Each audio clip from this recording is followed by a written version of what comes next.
Jai Baba. And You can I'll, start, Mama. yes, yes. So I'll start with seven realities. I will read from my book, Existence, Love, Sacrifice, Renunciation, Knowledge, Control, and Surrender. I give no importance to creed, dogma, caste, or the performance of religious ceremonies and rites, but to the understanding of the following. Number one, the only real existence is that of the one and only God who is the self in every finite self. The only real love is the love for this infinity God, which arouses an intense longing to see, know, and become one with its truth, God. The only real sacrifice is that in which, in pursuance of this love, all things, body, mind, position, welfare, and even life itself are sacrificed. The only real renunciation is that which abandons, even in the midst of worldly duties, all selfish thoughts and desires. The only real knowledge is the knowledge that God is the inner dweller in good people and in so called bad, in saint and in so called sinner. This knowledge requires you to help all equally as circumstances demand, without expectation of reward.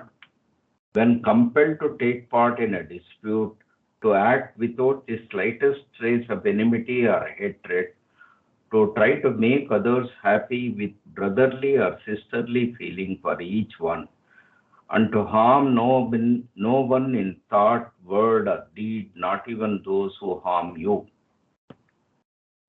The only real control is the discipline of the senses to abstain from indulgence in low desires, which alone ensures absolute purity of character. The only real surrender is that in which voice is undisturbed by any adverse circumstance, and the individual, amidst every kind of hardship, is resigned with perfect calm to the will of God. Avatar Meher Baba Ki Jai. Jai. I will share the screen. Uh, so hope you can see the screen. Yeah. Yes, yes, we can. So we have completed chapter 1, where the different classifications of must was explained. This is chapter 2, 5 favorites. I will start reading initially Uh, and then we will rotate.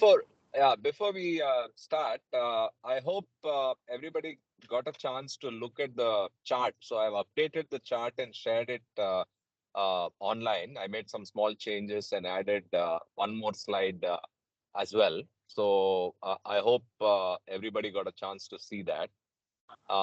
Just as if you want, we can even open it up now. Okay, how do I open it? I'll open it. Oh, Meanwhile, get started. You can get started. Do anybody has comments on that? no, I didn't. It is in the Trello, no? Correct. Through Trello, you could have opened, or I'll also drop it on Telegram right now. Meanwhile, Ashok has dropped off, so we can't discuss that point further. But anyway, I think it's just the right I'm knowledge, still right on. action. I'm still on. Oh, okay. So, anything else to be discussed on that right knowledge, right action question, or that's No, the it's point okay. you wanted to Fine. make? I'm fine. That's the point you wanted to make. Okay, okay. All right, cool. All right. So then I'll try to get that chart opened up again just for review in a minute. And meanwhile, let's get started with chapter 2. Jai Baba. Jai Baba, chapter 2, the 5 favorites, an explanation. The 5 musts described in this chapter may appear to have been given a greater emphasis than they deserve, and I feel that a few words of explanation may help to disarm this cogent objection. Those who take the trouble to extract the vitamins from the solid fare of the supplement may be surprised to find hidden away there accounts of many monks and saints whose spiritual development is far greater than that of several described in this chapter. Why then have so many of these other great souls been dismissed cursorily in the supplement, while in this chapter a mere handful have been given a disproportionate prominence? The answer is twofold. In the first place, these five monks have, more than any others, lived with Meher Baba and worked with him, often for long periods. And as this volume is primarily devoted to a description of Meher Baba's work with bus, they deserve, for the reason alone, the attention they here receive. In the second place, the contacts with several highly advanced monks who are often described with brevity and dryness in the supplement have generally been so fleeting there has been almost nothing to record about their connections with Baba. Such must have been met for a few hours at the most, and the men with Baba have had little opportunity to delve into anything beyond the most conspicuous features of their spiritual and personal history.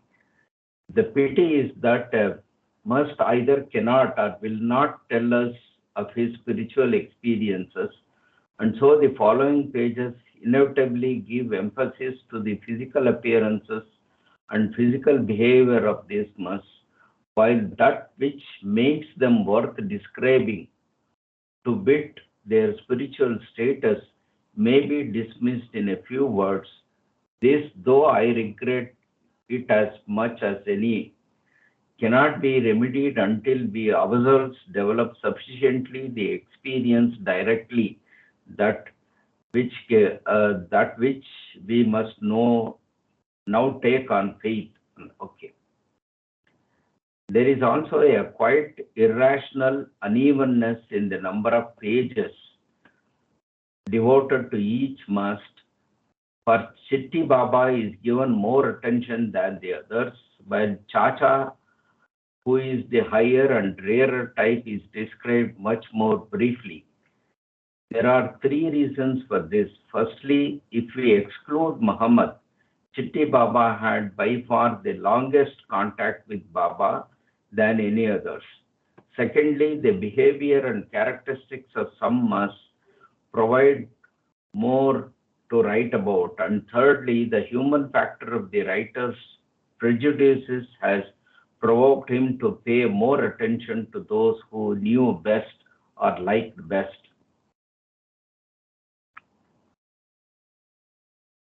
This is a picture, Baba with Muhammad, Rahuri Ashram. Muhammad looking for Dish. Note the loose Dish, is it?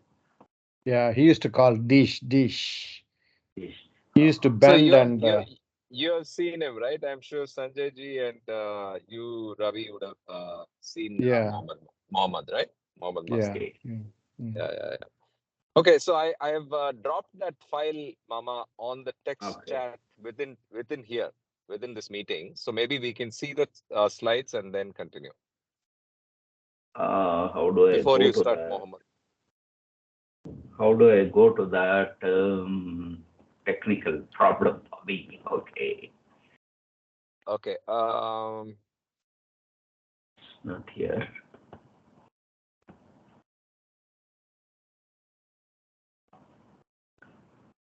Aji, it's on the Telegram. It's on the Telegram message. You'll have to go to the Telegram message. Oh, okay. I'll try. Ashok, it's Teams message. It's right in the Teams message. Yeah, sorry, I am sent the Teams message. Yeah, Teams message. Right in the chat window within Teams. Or you can open it, Ashok, and share your window, and then Mama can share again. If you're okay. I'm driving. Oh, okay. Let me do it and see if I can open.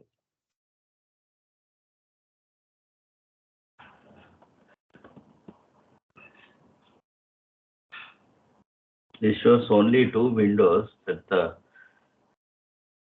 all the Can names, I then whatever can I I have share it? opened. Yeah, please go ahead. Please go ahead, Ravi. Thanks. Okay.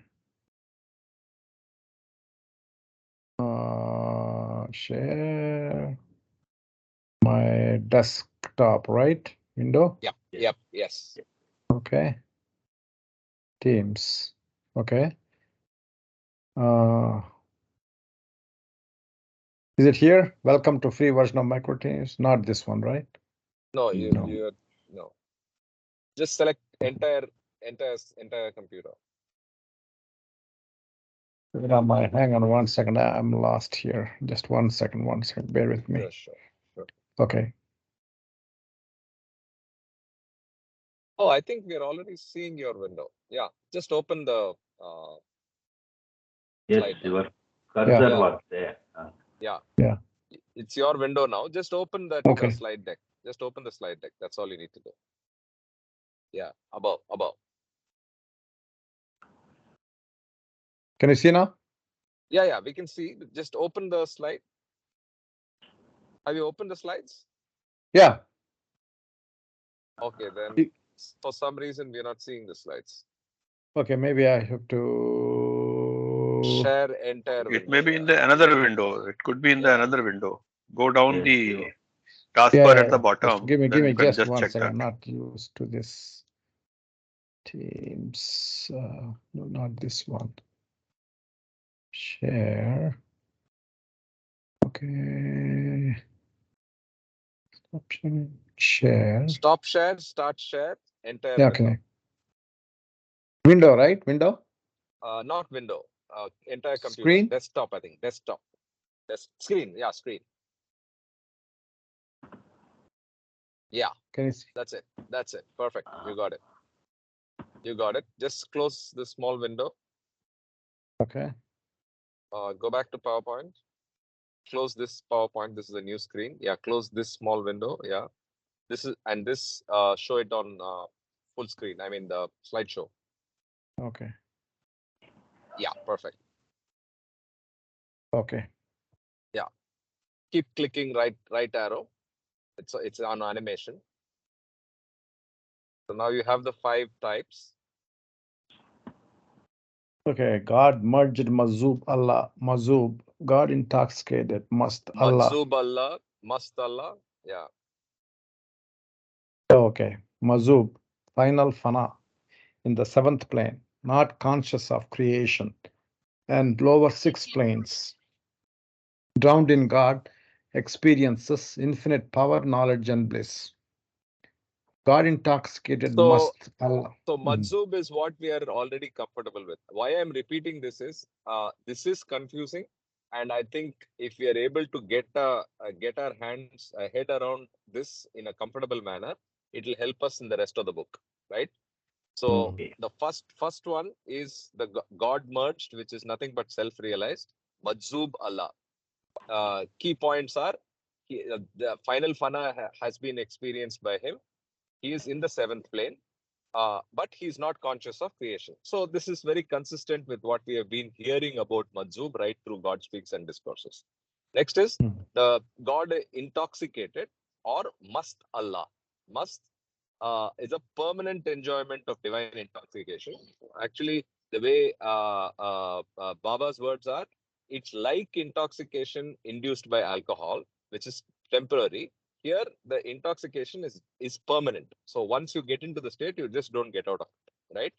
And he can be any state between 1 through 6.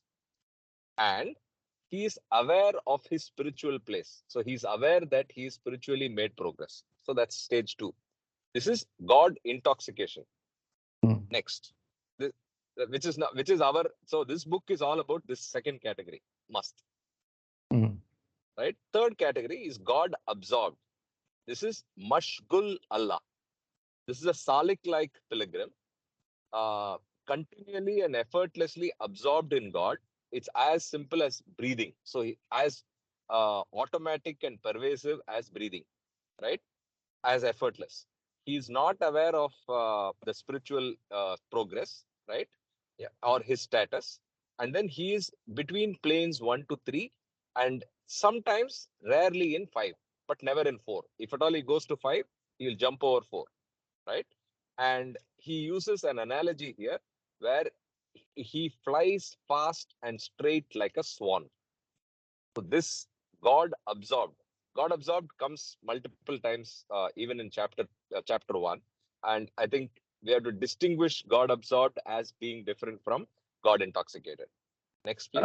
Only regarding the term salic also you should be able to tell. Yeah, so I have done one more animation to explain that. So salik is sulukiyat, anybody who is automatically or in the normal course able to get it. So I've done one animation as well. I'll show you.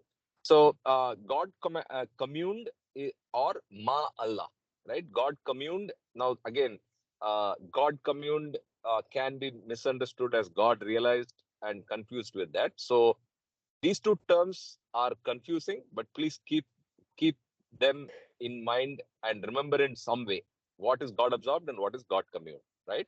Now, Salik like pilgrim thinks of God, but only due to conscious effort.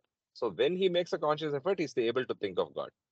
He's neither unconscious nor perpetually concentration on God. So he's not like a Majzub, and he does not continuously, perpetually think of God. Here, the keyword is these are Raja Yogis or Jnana Yogis and never cross the sixth plane. Here, the analogy from a bird is fly like a hare. Fly like a sparrow. Fly like a hare. Yeah, fly like a sparrow. Okay. So that's the fourth category. One more click, please. And then you have the God mad. This is the lowest scale, right? This is not from a spiritual status standpoint. It's just God mad. Again, before I came to this book, I thought God mad and God intoxicated can be used synonymously. They cannot, right? So yeah, God mad is divane haq or divane Allah, and lost sanity through continually thinking of God. So here what happens is he loses his mental imbalance, mental balance, sorry, and the inducement of mental imbalance is caused by continually thinking of God. And here there are three types. Ceaseless, three types of starting the mental imbalance. One is through ceaseless thinking. Second is hale davam, which is by contact with an advanced soul. That is usually a master. So you meet a master and then lose your mental balance, right? I know it sounds strange, but then it can happen, right? So you're so moved by contact with that soul that you just lose your mental balance. And then finally, yoga brashta or utfada era, by crisis in physical environment. This is the vaguest. So it looks like there's something happening in his life which suddenly makes him lose his mental balance, but he's on the path, right? Now, if you click again, Ravi, yeah. So Yeah, now Ajay. you see, now you see that these two, the the third and fourth, are nothing but Salik. They are the Salik type. And there are 5 subtypes, which we will consider in the next slide, right? So God absorbed, God communed are Salic types. And then we'll see subtypes in the next slide. Next slide, please. So this is the type of Salic-like pilgrims, right? So Salic-like pilgrims, click please. So you have 5 here. Hava is the first level. Here there is a permanent relationship with the path, but not on it, but not far from it. So he's barely starting, right? He's barely starting into the spiritual journey. Next. Seeker. This is where he's closer. I mean, if you click again, these are all words straight from the book. So whatever you see on the slides are from the book. So searching for the beginning of the path, it's an intermediate stage. So he's a seeker, but he's yet to get to the starting point. But he's firmly moving in that direction. Next, please. An initiate pilgrim is man on the first or between the first and second or on the second plane. This is initiate pilgrim. Second, one more click. Then you have the advanced and then you have the adept. Advanced is similarly third plane or between third and fourth or fourth plane. Then finally, one more is adept. Adept is fifth plane or between fifth and sixth and or on the sixth plane. The seventh plane is not here because seventh plane will make you Majzu. Okay, but what is the definition of Salik? Because that is the term which is important here.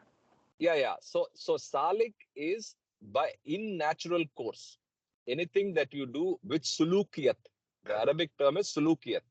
So that description and phraseology is also there in the next line. Okay, so maybe that should come before this. Good point. Click, please. Click through. Karthik, one question. We are like initiate pilgrims on the first plane or something like that. Can you come back to the previous slide, please? Okay. You're driving and doing all this. Dangerous, Ashok. Be careful. I've stopped. I've stopped. Okay. I've stopped. Yeah, in the journey of the planes, you're, let your journey also be smooth on the car. Yeah. No, go back one level. Just left arrow, please. He wants to see the previous slide, Ravi. One more, please. Just one more. Yeah. So here, Hava or Seeker. Here, either Hava or Seeker. Okay. Thank you. Right. I'm not driving. No, we are Hava or Seeker. Maybe you're initiate pilgrim. We don't know. I'm talking general terms about myself. Yeah. So we have now seen Salik-like pilgrims. We have seen Majzoobs.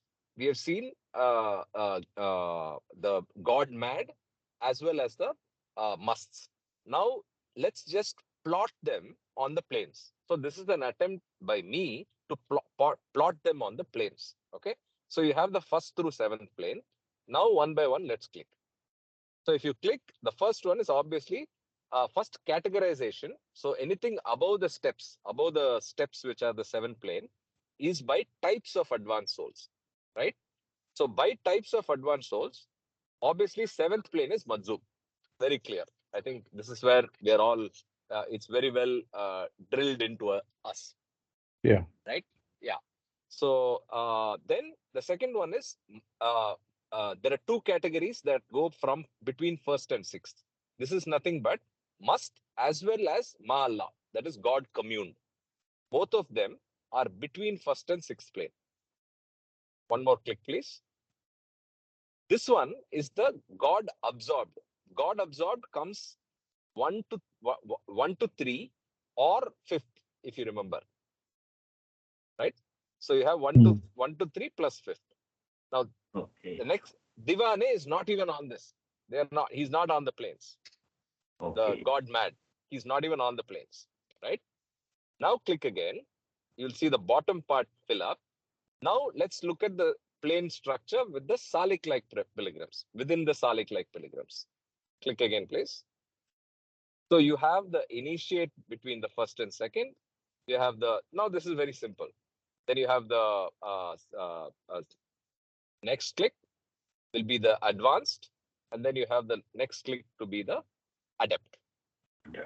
So if you're Hava or if you're Seeker, you're not even on this journey. I mean, you're not in the planes. Right? So this is again a visualization which probably will help us understand and set to mind what we are trying to learn. Yeah. So let's go one more step. I think there's one more slide after this. Yeah. So this is mystical Islam and their classification of advanced souls, right? So now at the root is mystical Islam says anybody who is on the path is Raharav. Anybody going on the path. Ra is basically path, so Raharav. That's the root category. Next click. Where did we hear Raharav? We heard this is name. used in many places. Infinite intelligence. I think even in discourses, in the supplement even of God Speaks, I think Raharav is used. Baba used the word quite often. Raharav. It's surely used in infinite intelligence. I remember. So anyway, Raharav. Under Raharav, you have two things: Majzub and Salik. Right. So Majzub here is the phraseology to define each category. So Majzub is dominated by a jazb. A jazb is nothing but a overpowering quality. And we know through enough learning that Majzub is not conscious of creation. That's the key test. Yes. Right? Next click. Then you have the Salik, which is the other category. So this is complementary. In the Rarav, it's either Majzub or Salik, right? So that's the way Raravs are. I mean, a Rarav can either be a Salik or has to be a Majzub. So now let's take Salik. Salik is, again, click. The phraseology is presence of a conscious quality. So here there is lack of creation consciousness. Here there is a natural quality that is there with sulukiyat, and it is with a consciousness, with consciousness. So he is aware. That's the key difference. Now if you click aware, once more. He is aware of the spiritual status. Yes. Creation, yes. Okay. Yeah. Is he aware of the spiritual status? Yes. No, so he is not aware of his spiritual status in the sense that whether he is in the different planes or like that. But he is aware of the surroundings.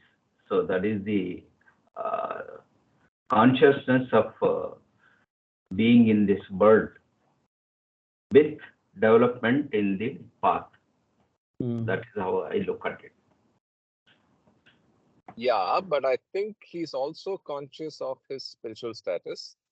But let me confirm it. To confirm, all we need to do is go back 2 slides. But anyway, please continue. That is only in the second path after the Majzub. Correct. The second category, they are aware of the must. Second is must. So in the other third and fourth, they are not, is it?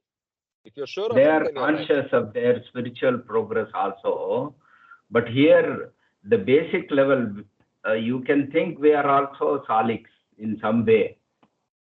There we are trying to make a progress in the spiritual path, but we are totally aware of the circumstances under which we are living.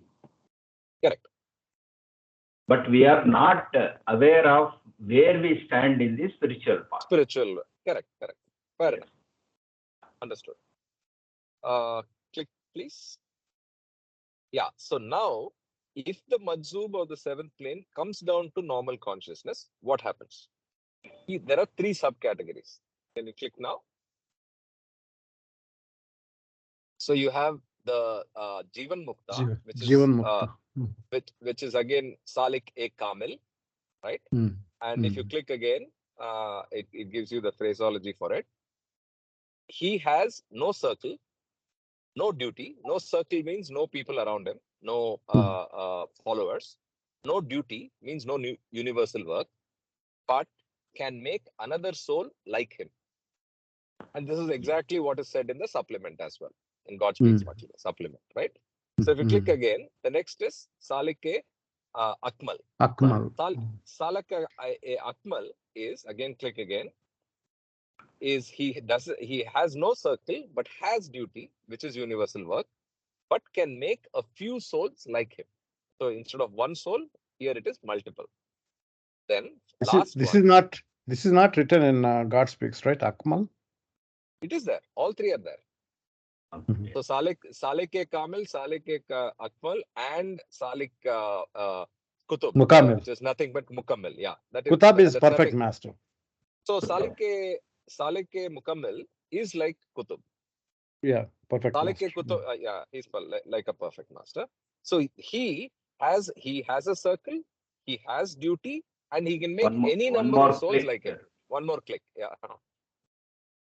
So he has a circle, has duty, but can make as many souls like him. So this is when a Majzub comes back to creation consciousness. Yes. Yeah, right? So that is Salik like. So Salik in definition is conscious of the creation, correct, even though he is advanced in this spiritual path. Okay. So I think these slides are very, very, very explanatory. I think great work for you. to Correct. keep 3 or 4 slides to describe the whole gamut of Yeah. this. Yeah, You did a yeah. very So good it's job. Yes. Very good job. Great job, then Karthik. Karthik. yeah, Amazing. no, actually, Very I helpful did. it will be for us. Yes, yes. No, it started with my confusion. So if you remember, the foreword 2 and chapter 1 was so confusing because it sounded all so similar and it was all Islamic terms. I spent 1 hour reading again, and then I was taking notes. Then I said, why Yeah. notes? Let me make it something that's shareable and make a Yeah. slide itself. So that's how it Yes. started. Even we are confused, but we never made that effort. So that's the difference. Yes, yes. So we should thank you. And Thank you for helping us. hey, to going back, we can just see these slides and recapitulate a lot of things. Yes. Good work. Thank you. All right. Jai Baba, Jai Thanks. Baba. Now, Mamaji, you can take over. Okay, I'll try to do that. Okay, Jai Baba.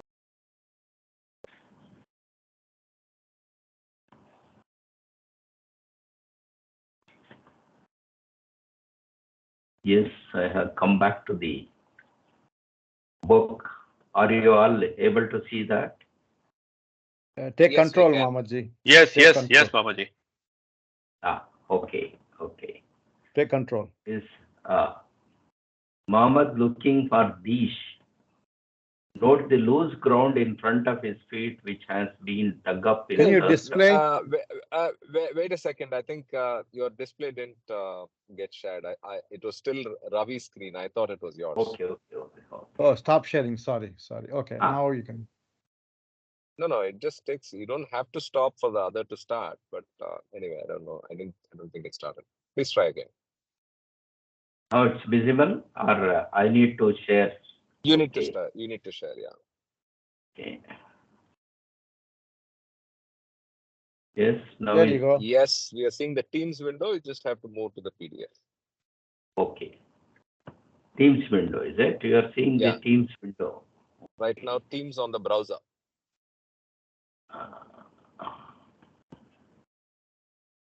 Browser, right? Yeah, it is the browser.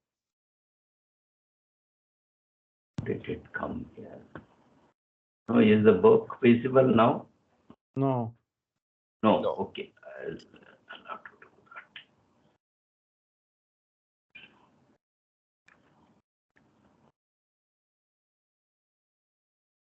that. No, Not yet. not yet. How do I make it big? Okay. Now you are seeing all the 4 names, no? No. Oh. You're seeing. Yeah.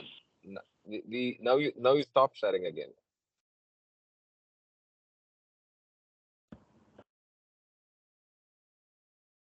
Open share tray. Okay. Are you able to see this? No, after you select share, I think you have to select entire desktop. Are you on a Mac or a Windows? Mac. So you should say entire screen. Maybe you're selecting one window.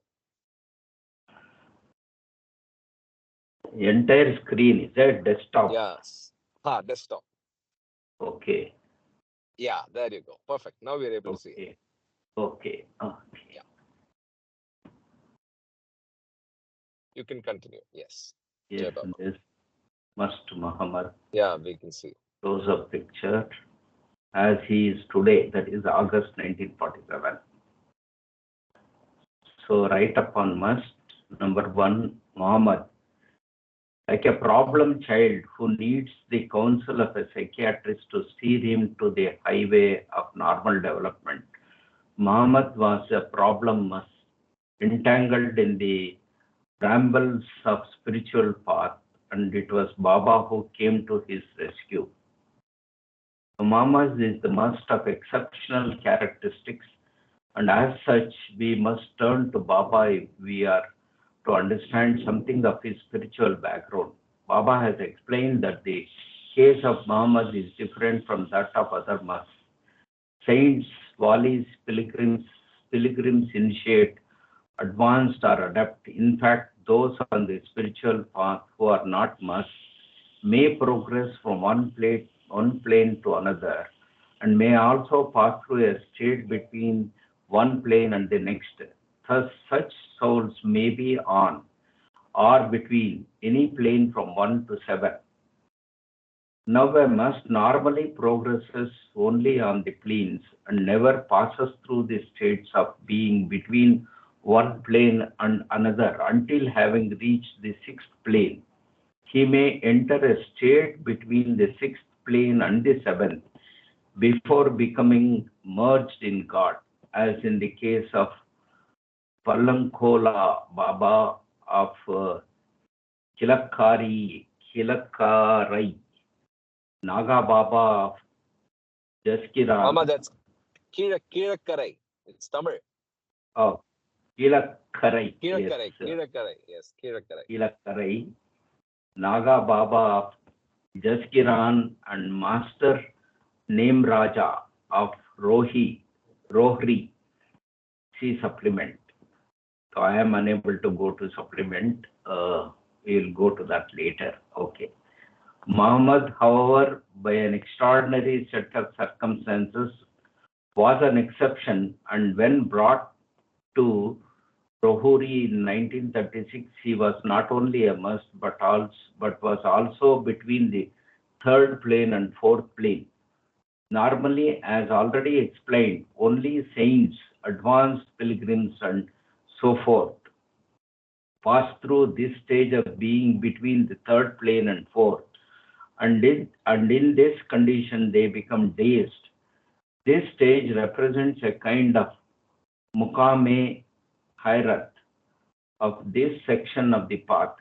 Thus, Muhammad was and is a must in all essential particulars, with this remarkable exception of his having got between one plane and another. This, of course, is a broad generalization, and Baba, in this context, quotes the line of Hafiz. In the path, there are thousands of subtleties more fine than the hair of a head.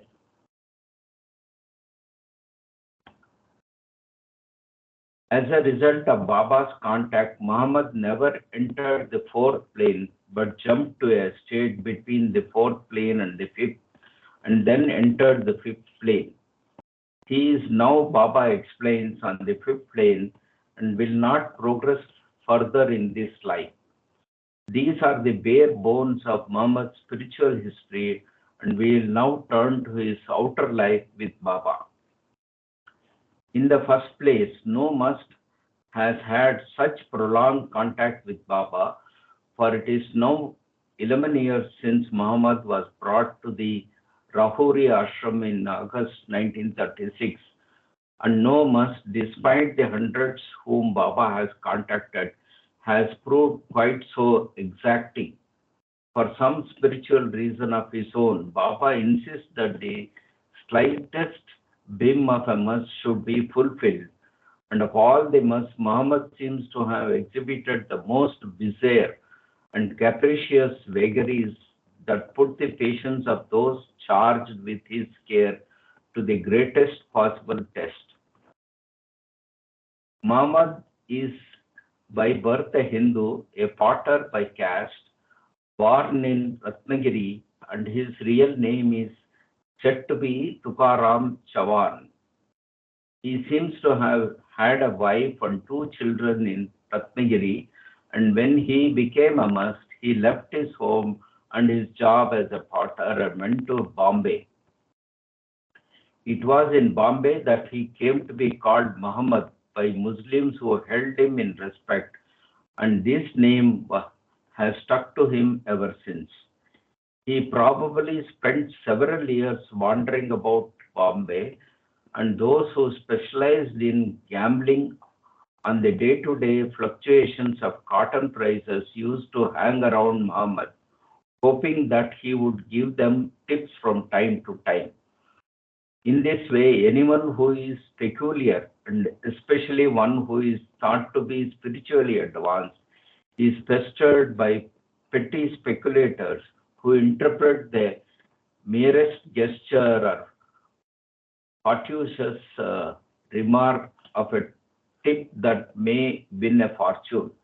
Muhammad was much vexed by such people, and now that his consciousness is better attuned to the things of this world, he sometimes talks of his early Bombay days, and of how these cotton figure gamblers would play him and tea and food, play him with tea and food. Pleader was the first to discover Muhammad in Bombay, and he brought him to the Rahori ashram in August 1936. Baba's routine there was the usual one of shaving, bathing, feeding, and sitting with the inmates, and Muhammad was treated in the same manner, but at once was given conspicuous, conspicuous priority. Muhammad took full advantage of Baba's instructions that the inmates should be given all they asked for, and his daily intake at that time consisted of 12 bananas, 4 pounds of boiled beetroot, 4 ounces of pistachio, 2 large plates of rice and dal, 6 raw onions, 12 chapatis, 12 full plates of cooked vegetables, 6 cups of tea in morning and 6 cups in the afternoon. He used to sit most of the day next to the door of the ashram and would roundly abuse and spit on anyone who came near him. He would repeatedly call Baidur to bring another blanket for him, although he obviously had no physical need of any more coverings. This grotesque behavior went on throughout the Rahori phase and continued unabated when the ashram moved to Mehrabad the following April. He then began to dig holes in the ground with his hands and would frequently order Baidur to pull down the ashram, and when he was told that this could not be done, would burst into tears. At 4 in the morning, when the ashram staff was struggling with the lighting of fires to make tea, Muhammad would shout impatiently for someone to help him at the toilet. He would stand from 6 in the morning until 8 o'clock, cleaning his teeth, would call petulantly for a full bucket of water with which to clean his mouth, and when this was brought, would have it sent away, only to shout for it again a few minutes. Later in the morning, when Baba used to call him for bath, it would generally take 3 men 1 hour to beguile him to the bathroom. Perhaps the most peculiar attitude of Muhammad even today, when his behavior compared with that of the early years is as different as chalk from cheese, is one of being bending down or squatting and gazing at the ground and picking at something there with his fingers. He often does this for hours at a stretch, and at such times, if asked what he is doing, he replies, Dish, Drishta, Pahato. This means roughly, I am looking at something I want. He always refers to Baba as Dada, and in the early years, when looking for Dish, he used to grumble, Dada has made me such, what can I do? At other times, he would explain that he was not seeing the Dish of his own volition, but that the divine force behind him made him do it. As a result of this perpetual picking at the ground, Muhammad's fingers and thumbs have a rough and horny skin, and his nails are worn almost to the quick and are thick and broken.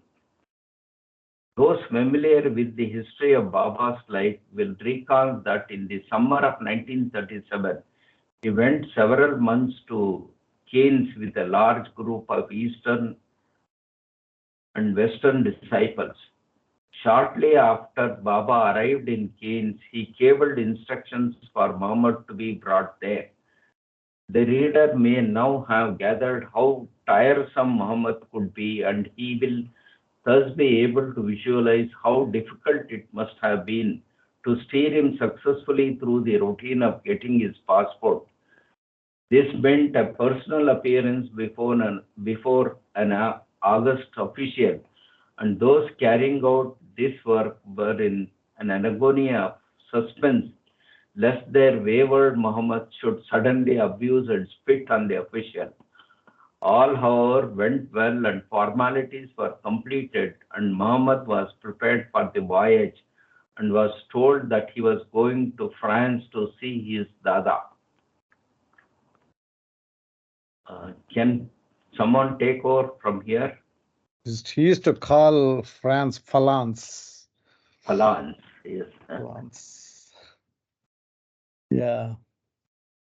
Can someone start reading from this paragraph? Yeah. Can I start reading? Yes. Yeah. On the appointed day, Muhammad, booted and spurred for the occasion, was led by Baidal up the slope of the ship's gangplank and was taken at once to his cabin. Some rumor of his queerness reached the ears of the ship's surgeon, who arrived at the cabin and demanded that Muhammad should be accommodated in his ship's hospital. Adi, who was in charge of the party, managed to convince the surgeon that he would answer for Muhammad's behavior, and he was finally allowed to stay in the cabin. Baidal, whose job was to care for Muhammad, now found himself tied to him for 24 hours of the day. When Muhammad's meal was brought to the cabin, he would not only refuse to eat it, but with totalitarian arrogance, he would order it to be sent away at once. Then, about half an hour later, when Baidul's food was brought in, Muhammad insisted on eating this, and poor Baidul would be left hungry. When Muhammad was taken on deck, he would make himself conspicuous by bending down and picking a dish, would collect old matches and cigarette ends that littered the deck, and when Baidul attempted to drag him away, Muhammad would break into torrent and vituperation. At Marseilles, when the passengers were lined up to pass the scrutiny of the authorities, Muhammad again drew all eyes towards himself by collecting dish in the shape of faggots, matches, and scraps of dirty paper, and littered the disembarkation shed. And when dragged away by Baidul, he burst into a volley of abuse and flung away the handful of rubbish bits and pieces he had collected with such force and fury that they fell foursquare on the person of some innocuous other passenger. As soon as Muhammad arrived in Khan, they call it Khan, Canas, Khan. Baba began his usual daily routine of bathing and feeding him. He was lodged in a room over the garage, and one small room was adapted to make a bathroom after the Indian style. The chief difficulty of these baths was to get Muhammad clothed.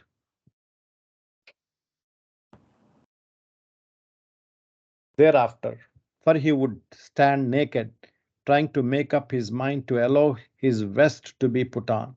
He seemed like an overcautious child on the edge of a swimming bath, hesitating to plunge into the cold and uninviting water. He would tell Baba to put his vest on, and when it was held over him and was about to be drawn over his head, he would suddenly shout like a frightened child, "No, no," and push it away.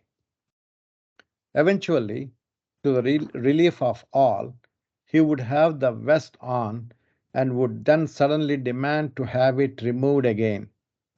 This sort of a thing went on every day, and it would often take 1 hour to dress Muhammad in the simplest clothes. The same process recurred when it was a matter of putting on his sandals, patan chappals, with an adjustable strap behind the heel. They must be tightened, loosened, taken off and cleaned, put on again, cleaned, tightened, loosened, and so on and so forth, literally in the mental sense, ad nauseam, and potentially one feared ad infinitum. These examples of his conduct are not exaggerated, and they illustrate the importance Baba attaches to doing everything that a mast asks. Their foibles must be gratified, and their slightest wish must not be gainsaid. We shall draw a veil over Muhammad's behavior on the return voyage to India, for his conduct would have tried the patience of Job, and indeed it almost exhausted the reserves of these charged with his care on board. After returning to India in November 1937 until the autumn of 1940, Muhammad's history is closely linked with that of Baba, for during these years he was with Baba almost everywhere he went. I have tried to describe the sort of trying behavior that typified Muhammad's early years with Baba, and now find it impossible to do justice to the gradual transition from this early phase to his present cooperative and friendly attitude, both to other people and to the world in general.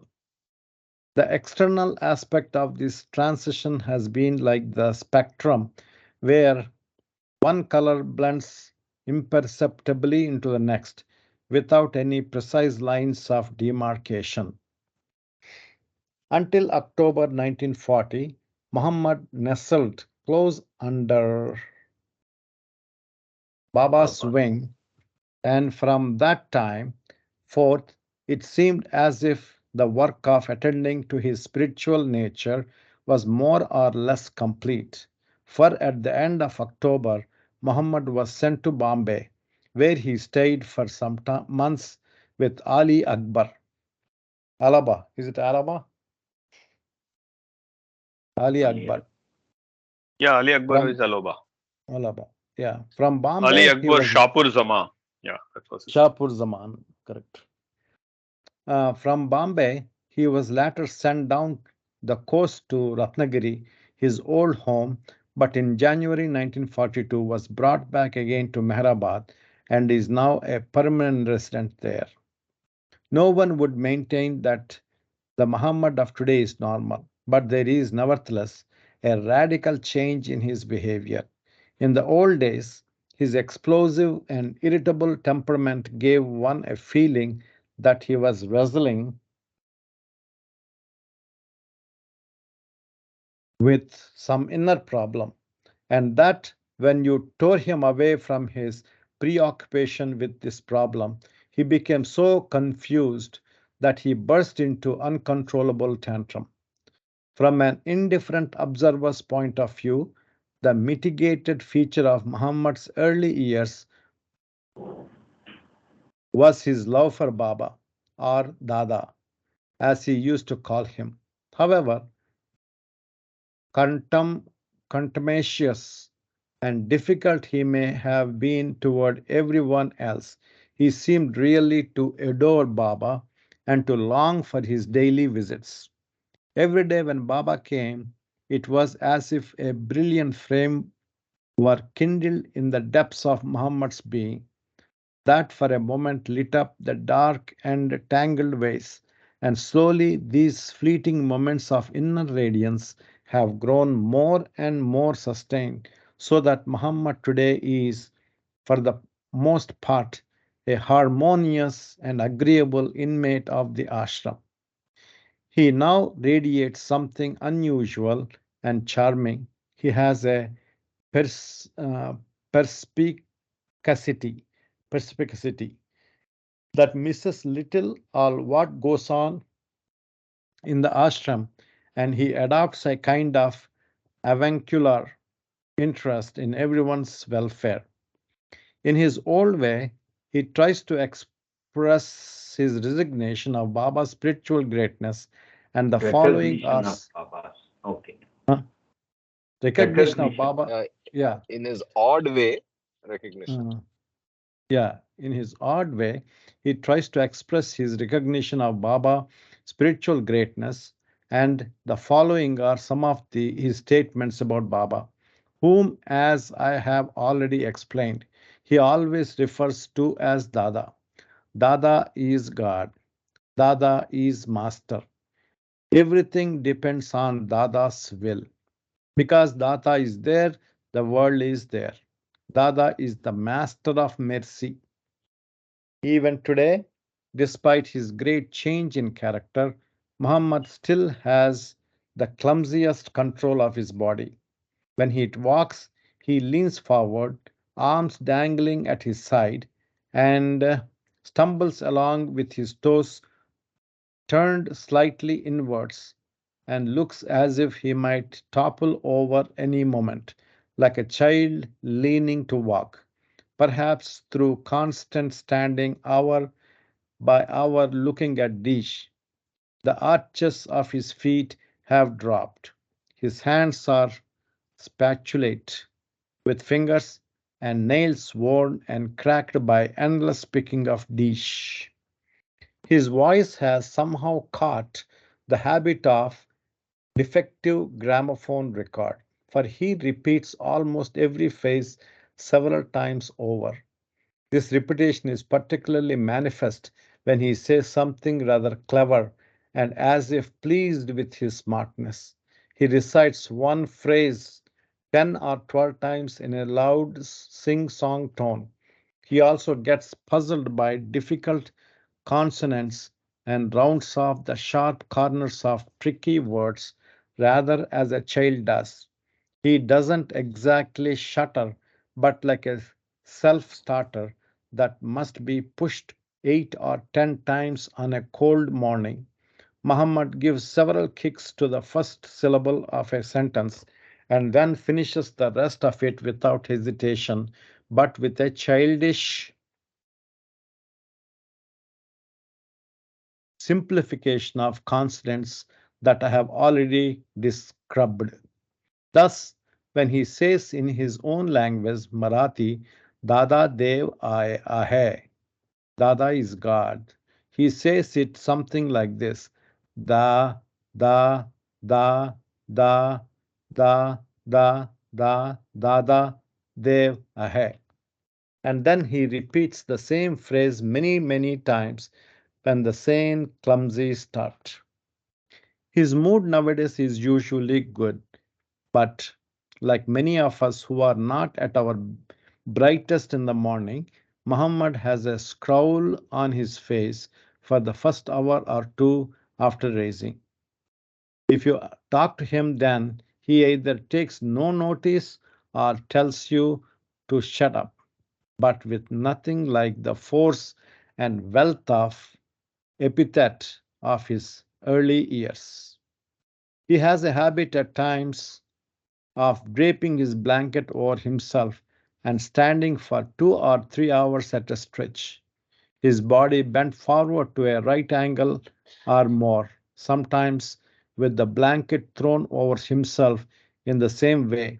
He squats on his heels and bends his body forward so that his elbows rest on the ground and his head nestles, one supposes, between his elbows, a supposition because he is under the blanket. It is the oddest sight to see this square shape draped in a brown homespun blanket, a motionless figure that suggests an eccentric article of furniture rather than a concealed and static human form. At such times, if Muhammad is asked what he is doing, he either abuses the inquisitive questionnaire or explains that it is his habit to stand or squat in this way, and he ends the matter by exclaiming, "You would not understand." Wow.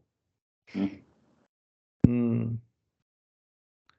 When engrossed in dish, Muhammad takes little notice of what goes on around him, but he now spends the greater part of the day standing or sitting on the back veranda at Mehrabad.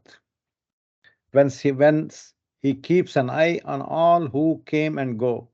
If a baby buffalo escapes from his pen, he shouts to a farm hand to have it caught. If something is left in the open when a shower or rain comes pelting down, he calls someone to bring it under shelter.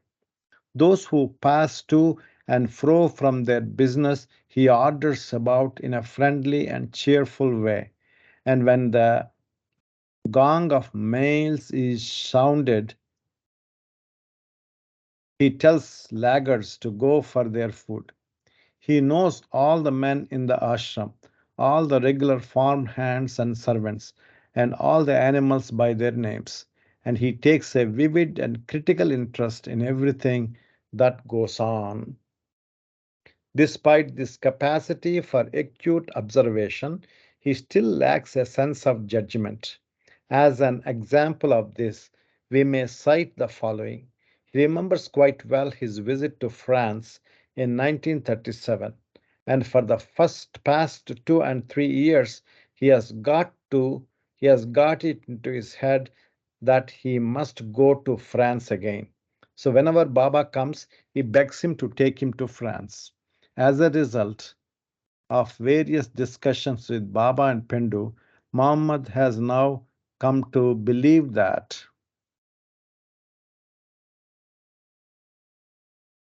goes on. Despite this capacity for acute observation, page changed. Previous page. Yes.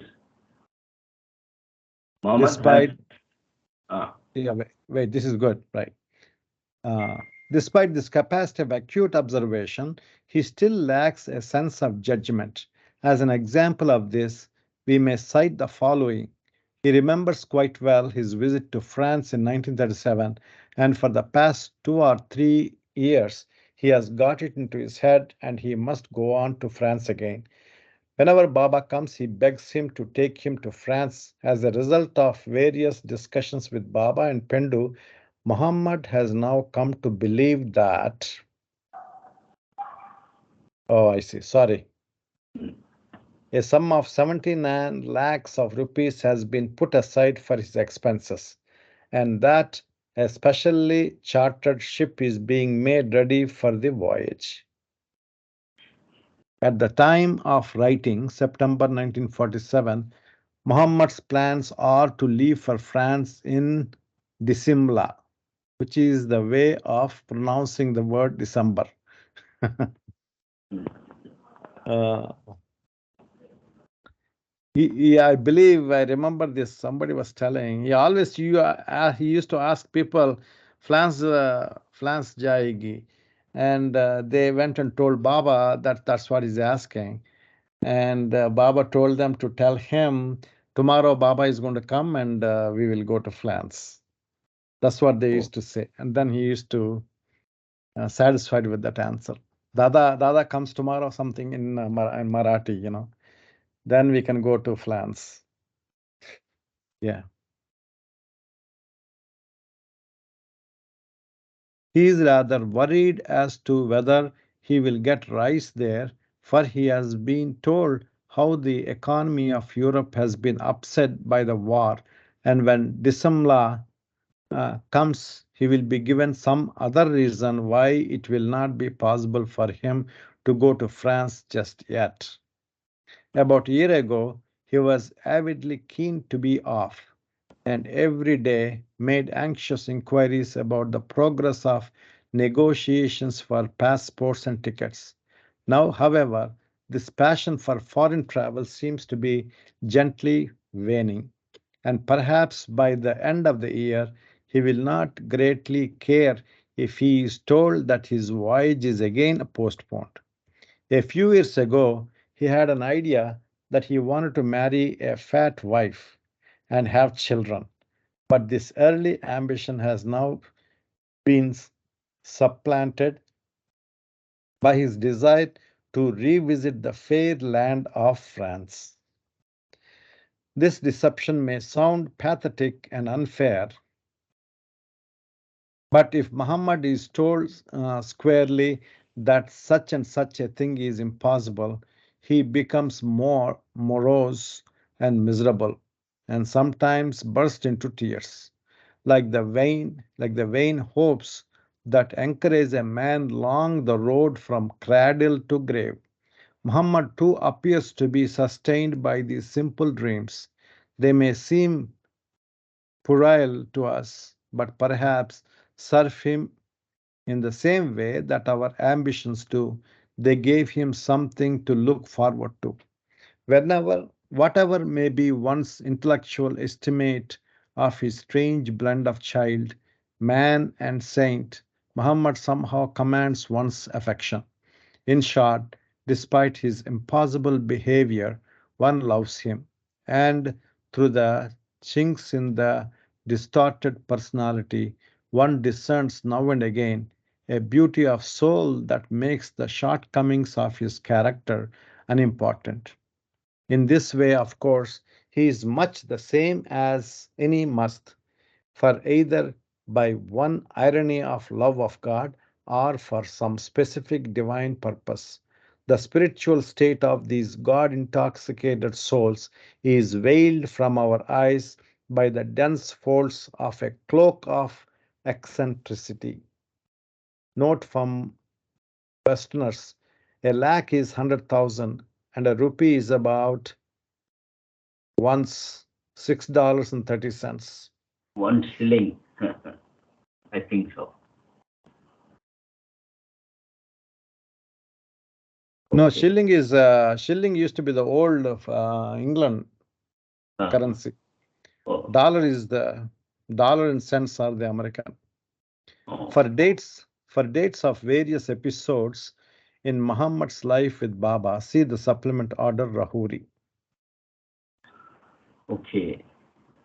So we have a few pictures of Muhammad at Rahuri in 1936, Muhammad at Mehrabad 1947. A contrast, two pictures that epitomize the change in Muhammad. So the earlier phase of Muhammad in the first picture, and the second phase, slightly more amenable Muhammad in 1947. Okay. Yeah, So Muhammad was the he only gets- must which, as it is written, was kept at Mehrabad for a very long period. And during my early visits to Mehrabad, I had the opportunity to, go close to him. I should not call it meet him because he would not interact with, most of the time he would not interact, he would just sit. Go close to him 2-3 times maybe. Mhm. And the only thing that he would take as gift was soaps from Soaps, people yeah. that he would He used to accept, love readily soaps. accept soaps. Yeah. Yeah. And then he would say, Dada Kade Ja, go to Dada. That is, he used to call Dada. Yeah. Dada Kadeja means what? Go to Dada. Go to Dada. Dada Okay, means for him Baba. Go to Baba. Baba. That is- Whatever. He used to say, don't come to me, go there. Yeah. Jai Baba. Mm. Did Baba mentions anywhere like why Baba brought only Muhammad Mas to the Mehrabad in any particular That reason? God only knows actually. So Yeah, Baba only knows. actually, So there is no no, particular actually, reason. Yes. he brought Muhammad and kept it Mehrabad to show an example of must. Yes. Because He we was. don't know outside, if you see a madman, we have no knowledge whether that person is a madman or is a must, right? So he brought him and kept it there for some time to give us an example. Yeah, he was there till of a he must. died actually. Yeah. And he was kept in a room just next to the Mandli Hall at the lower Mehrabad. Yeah. And earlier Eric And used to take care where, of him. Yeah. Eric when Nado. did he Yeah. leave his Eric. body? Yeah. Yeah. Near to Rauri When cabin. did Near to he? Rauri cabin. Opposite to Rauri cabin, I think. he used to Yeah, stay. The Mandali Ravli, Hall. yeah, The that Mandali Mandli Hall. Hall, the long hall Yep, where yep. the Yeah. new life meeting and all that used to happen. Next to it, there was a room where he was East kept, side. and that is still open to, you can go and get that unlocked and see that place. The bed that he used to be lying down, and his chair, and his stove where his food was cooked and all that. That's still there, well preserved. Yeah. There's an When interesting did he story. I leave his remember body? his Yeah. tomb is there near the Mandali. First Yeah. tomb is there. Second one is Muhammad's tomb. First one Yeah. is the sixth plane mast. What's his name? Chatti Baba. No. Other Baba. Okay. The first, that is the Yeah. first At the big lower Mirabad, it is tomb. there. Yeah. Yeah. Lower Mirabad, Second it one is is there. Muhammad. Yeah. Yes. Yeah. Jai Baba. There's one interesting story about Eric Nadal used to take care of Muhammad. He never used to allow anybody else. So Eric Nadal used to, in University of California, he was doing a lot of research. So one time, Eric Nadal and his wife, what's his wife's name? She's still there in Mehrajad. She used to take care of Mehra. Okay. Anyway, so Eric Nadal was doing a lot of research, and he took a vacation, and somehow he comes to India, and he settles down in Mehrabad. And after a while, he goes back to California to visit his family or whatever, and he goes to see his professor. And the professor sees him. He was one of the favorite research student for that professor.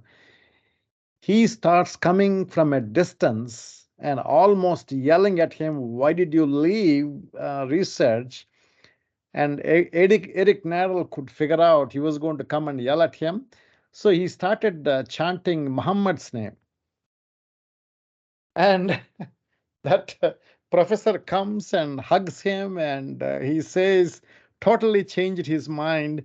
And he says, you're doing the best thing, whatever you're doing, I don't know, but you're doing the best things in the world. Yeah. Something like Yes. that. Yes. I've heard this story. Very beautiful. Yeah. Jai Baba. So they say Muhammad, by chanting Muhammad's name, Muhammad changed his thought process of that professor.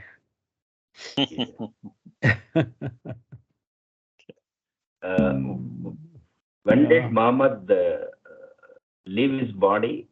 And then I think 2003, if I remember right. Oh. Yeah. The date is there. It's really interesting when we read a book and we have people who had actually had contact with these people who are described here to give some anecdotes and then more of a say eye-opening thing for all of us. It's a nice thing. Thank you.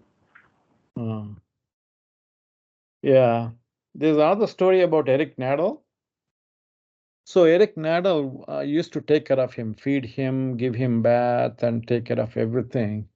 And one time he asks him, Muhammad, he used to speak Marathi very well. Eric Nadal, he picked up the Marathi. He used to converse with him, Muhammad, in Marathi language.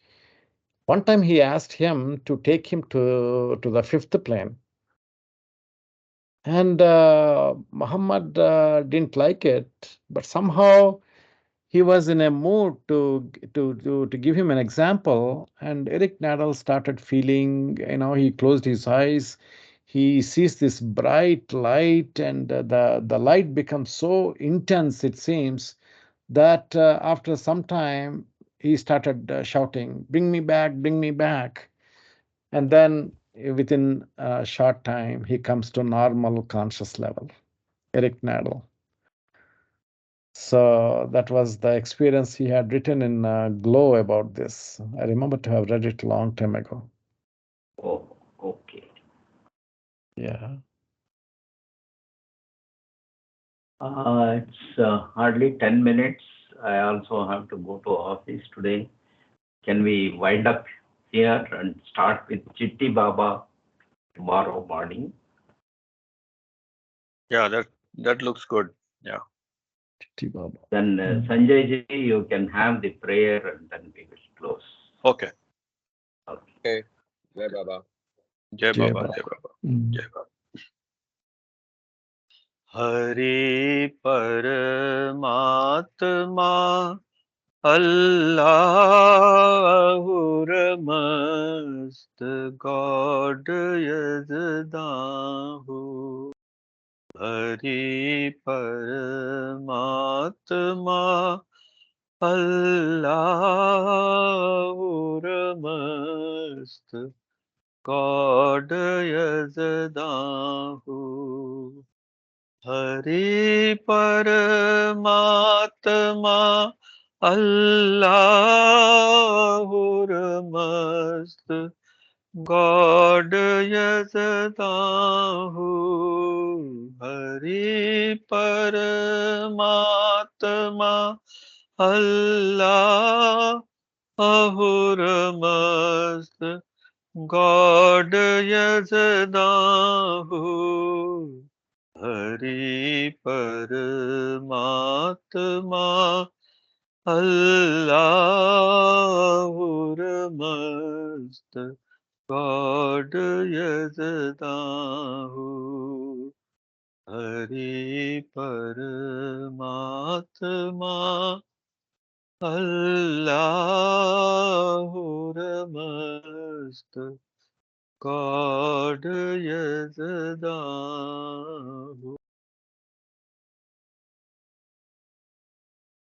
Wonderful. Very well. Jai Baba. Jai Baba.